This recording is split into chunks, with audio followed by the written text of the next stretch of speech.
السلام علیکم، میرا نام محمد شایان ہے. میں ریسنٹلی میں نے پاکستان فاؤنڈیشن فائٹنگ بلائنڈنس کے ساتھ میں نے جوائن کیا.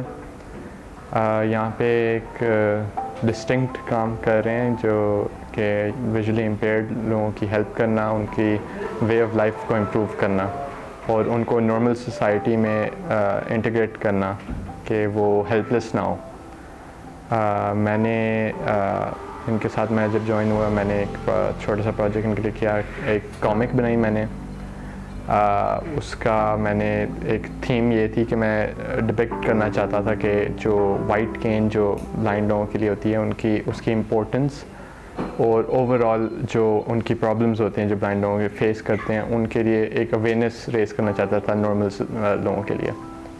تو اس پہ میں نے جب کام کیا obviously پہلے کیریکٹرز ڈیزائن کیے، پھر فوٹو شاپ میں اس کو لے کر آیا، پھر ایک پینلز بنائے، اسٹوری بورڈ بنایا، ایک ڈائلاگ میں نے اسکرپٹ لکھی، سب کچھ پھر مکس اینڈ میچ کر کے ایک فائنل پیس میں نے بنایا اور پھر پریزنٹ کیا.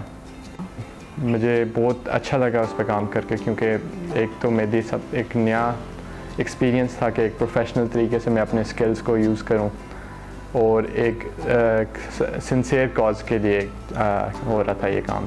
میں آپ کو ایک رن ڈاؤن دیتا ہوں. میں جو کامک بنائی تھی اس کی اسٹوری کیا تھی. اسٹوری اس طرح شروع ہوتی ہے کہ جو دو دوست ہیں ان میں سے ایک ویژولی امپیئرڈ ہے اور ایک نہیں ہے. وہ دونوں ایک پاتھ وے کے تھرو مطلب جا رہے ہوتے ہیں.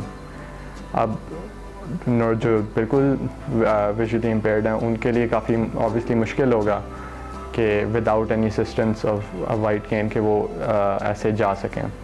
تو وہ ایک پتھر کے ساتھ ٹرپ کر کے وہ گر جاتا ہے. تو جو اس کا دوسرا دوست ہے وہ اس کو بار بار کہہ چکا تھا کہ جو ویژولی امپیئرڈ بندہ اس کو وائٹ کین لینی چاہیے تھی، لیکن وہ نہیں لینا چاہتا ویژولی امپیئرڈ بندہ کیونکہ وہ لوگوں کو چاہتا نہیں ہے کہ لوگ مجھے پٹی کریں اور میرے بارے میں چیزیں کہیں.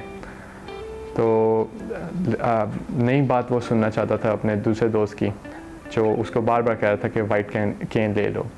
اب ایک دن بالکل اکیلے وہ چلا گیا اپنے کام کی طرف، اپنی جاب کی طرف جو ویژولی امپیئرڈ تھے. اب راستے میں یہ ہوا کہ انہوں نے ایک غلط ٹرن لے لیا اور بالکل ڈینجرس راستے کی طرف چلے گئے. وارننگز وغیرہ لکھی ہوئی تھیں کہ آگے راستہ نہیں ہے، آگے ایک ہول ہے، ایک ڈچ ہے، لیکن دیکھ نہیں سکتے تھے. تو وہ آگے جاتے رہے اور پھر ایک ڈچ میں گر گئے جدھر ان کو فیٹلی مطلب وونڈڈ بھی ہو گئے. تو اب ایک تو بلائنڈنس کا ایک سائڈ پہ اور ایک سائڈ پہ ان کی انجری جو آسانی سے پریونٹ ہو سکتی تھی اگر وہ اپنی پرائڈ کو سوالو کر کے وائٹ کین کی اسسٹنس یوز کر لیتے جو ان کے دوست نے پہلے ہی کہا تھا ان کو. کیونکہ لوگوں نے تو کہنا ہے جو کہنا ہے، لیکن بندہ at the end of day اپنے آپ کو پہلے پرائیورٹی دینی ہوتی ہے کہ میرے لیے کیا بہتر ہے کہ دوسرے جو بھی کہیں. فائنلی میں ایک میسیج دینا چاہتا ہوں ٹو دا کمیونٹی کہ جو بھی ڈسیبلٹیز ہوتی ہیں اس کو اس کے اوپر لک ڈاؤن کرنا کسی کے لیے بھی بینیفیشل نہیں ہے. کیونکہ ایک سائڈ پہ فیلنگس آبویسلی ہرٹ ہوں گی، لیکن آپ اس بندے کو ڈپرائیو کر رہے ہو کہ وہ آپ سوسائٹی کی ہیلپ کر سکیں کسی طریقے میں، کیونکہ آپ اس کو بار بار کہتے ہیں کچھ کہہ ہی نہیں سکتا، یہ ہیلپ لیس بن چکا.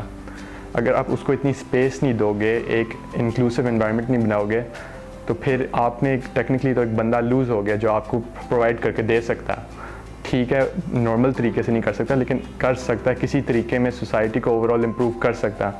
تو مجھے لگتا ہے کہ اس بات کی اویئرنیس ہونی چاہیے کہ آپ ایک اسپیس دو بلائنڈ لوگوں کو تاکہ وہ ایک آپ کمیونٹی کے ساتھ انگیج ہوں اور کمیونٹی کو بیٹر کر سکیں باقی ساروں کے ساتھ مل کے. اسی طرح سے ایک پراپر سوسائٹی، ایک پراپر کمیونٹی بلڈ اپ ہو سکتی ہے. Thank you.